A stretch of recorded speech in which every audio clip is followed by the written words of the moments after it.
Hey, what's going on, everyone? Greg here, and it looks like Apple actually did it. They released new products this week. This is a huge surprise to me, and it looks like we're getting a brand new MacBook Air, a brand new iPad Pro, which is very interesting because they are actually releasing an accessory alongside of it that will include a keyboard with a trackpad. We previously reported on this. And there's also a very, very small update, or kind of not even really an update, to the Mac Mini. So we're going to talk about all of that in this video. But first, let's start off with the MacBook Air, and I'm going to save the iPad Pro for last because I think that requires the most explanation of what's new. So it looks like the MacBook Air is getting a more substantial update than I thought. So first off, it does have the new Magic Keyboard that was introduced in the 16-inch MacBook Pro. That means it's going to have an increased 1mm of travel. It's going to have the inverted T arrow keys. It still has the row of function keys as opposed to the touch bar. That's something to separate it from the MacBook Pro. It still has the Touch ID login as the other MacBook Air. But again, the most important point is that this finally has that new Magic Keyboard, and we all know that the butterfly keyboard wasn't exactly the most reliable. I think a lot of people are going to be pleased with this MacBook Air keyboard change. That's probably one of the biggest complaints that people have had about Mac laptops for the past 4 years now. So it looks like the butterfly keyboard is dead. This is the thinnest MacBook that Apple currently sells. I'm actually a little bit surprised that the 13-inch MacBook Pro didn't get the new Magic Keyboard first. This was for the MacBook Air first. I was not expecting that. Maybe they're taking their time and kind of doing that 14.1-inch MacBook Pro we heard about. But yes, the MacBook Air, the entry-level MacBook, has the new Magic Keyboard. So again, this is going to roll across the entire lineup eventually, but right now it's only in the new MacBook Air and of course the 16-inch MacBook Pro. Now, as nice as that keyboard upgrade is, it's not the only upgrade that's coming to the MacBook Air. So the MacBook Air is also now getting an upgrade in the CPU to 10th generation Intel CPUs. The entry level now starts with a 1.1 gigahertz dual-core i3 processor.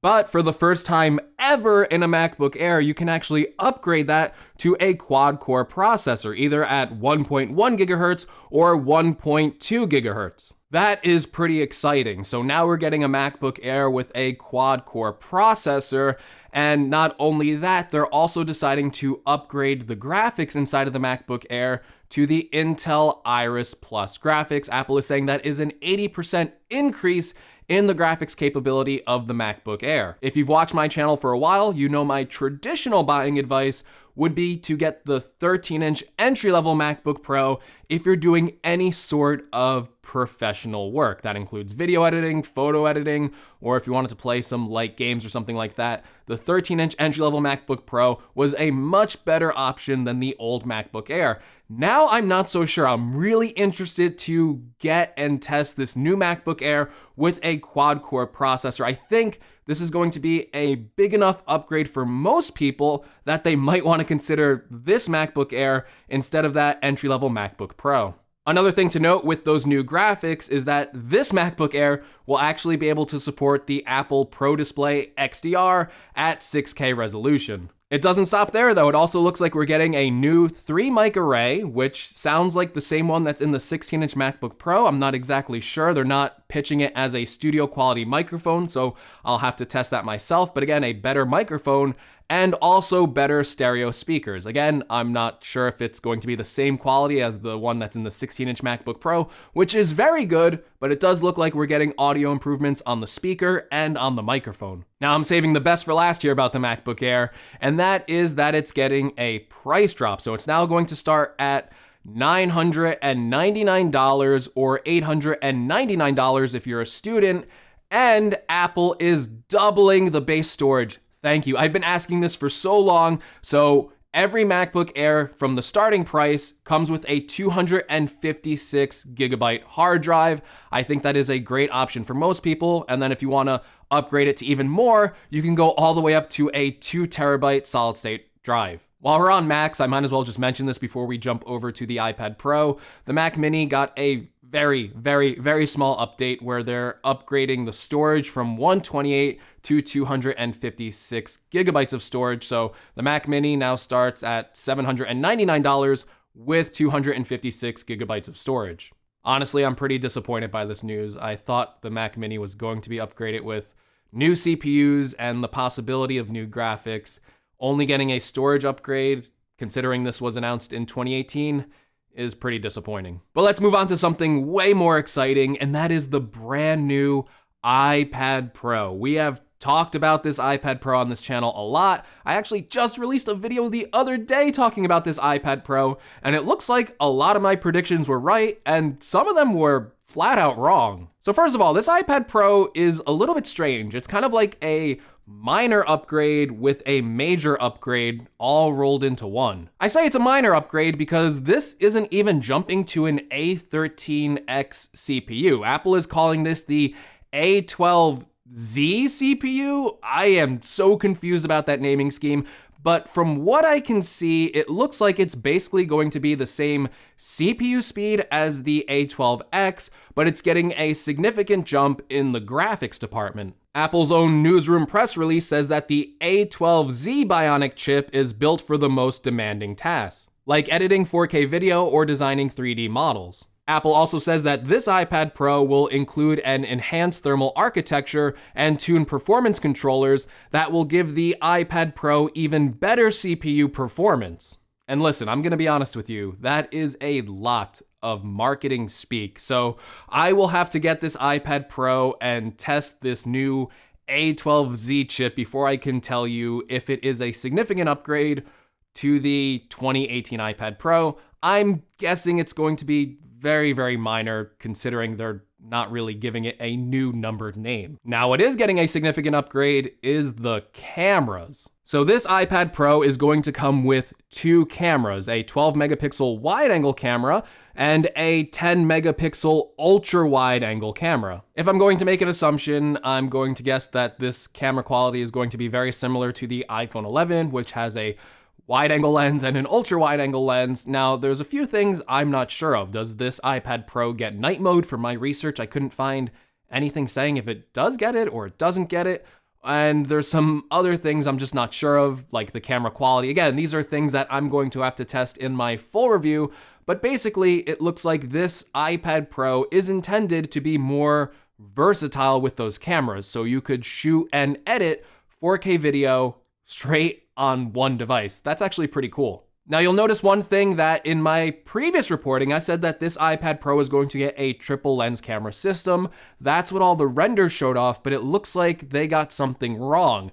That third hole wasn't for an additional camera, it was for a brand new Lidar scanner. Apple says the breakthrough Lidar scanner enables capabilities never before possible on any mobile device. Apple says the Lidar scanner measures the distance to surrounding objects up to 5 meters away, works both indoors and outdoors, and operates at the photon level at nanosecond speeds. The tight integration of these elements enable a whole new class of AR experiences on the iPad Pro. Again, a lot of marketing speak here, but from what I can tell, this is a significant upgrade to the augmented reality capabilities of the iPad Pro, and even existing AR apps that use Apple's ARKit framework are going to receive this upgrade pretty seamlessly. So again, this is something that I have to test out, something that I have to see is actually worthwhile or valuable. Are people really going to want to do AR on their iPad Pros? But again, Apple is claiming that this iPad Pro is going to offer a way more enhanced experience. Another upgrade to this iPad Pro, which goes along with those camera upgrades, are new studio quality microphones. Apple is saying that this is a 5-mic array. They are using very similar language to the studio microphones that are found in the 16-inch MacBook Pro. So I would suggest that this audio coming out of this iPad Pro is going to be a significant upgrade. I was really impressed with the 16-inch MacBook Pro microphones. If they fit that inside of an iPad Pro and they sound similar, that is going to be a really great tool. Again, you could shoot 4K video on this iPad Pro. You could have a microphone that's decent enough to record that audio, and then you can edit all on the same device. That is some pretty powerful stuff. Now, remember when I said that this was a minor and major upgrade all at the same time? And that's because it kind of is. The updates to the iPad Pro themselves seem pretty minor. They seem like a spec bump upgrade with a few additional carrots and stuff thrown in there. But the monumental major upgrade I'm talking about is a brand new Magic Keyboard with a built-in trackpad. The first time that Apple is making a keyboard with a trackpad and cursor support on the iPad. That is a monumental shift in Apple's thinking on the iPad. The iPad has always been a touchscreen experience, and after all these years, since 2010, they have never allowed trackpad support, and now it's going to be built in natively. On top of that, this isn't just throwing a regular mouse cursor into the iPad and copying the Mac. Apple is trying something new here. The cursor on this will appear as a circle that highlights user interface elements and text fields and apps on the home screen and dock, giving a clear indication of what users can click on. Fluid gestures on the trackpad make it easy to switch between apps, access the app switcher, and activate the dock, control center, and apps in slide over. Again, I think this is pretty important. This isn't Apple just taking what works on the Mac and slapping it on the iPad. They're trying something new here. Whether or not that is a good experience or it works out well, again, I have to test that out. But yeah, it looks like we're getting a Magic Keyboard with a trackpad. Now, the bad news about this isn't going to be available until May. And another thing to note here is that this isn't the only option. They're still going to sell the regular smart keyboard cover.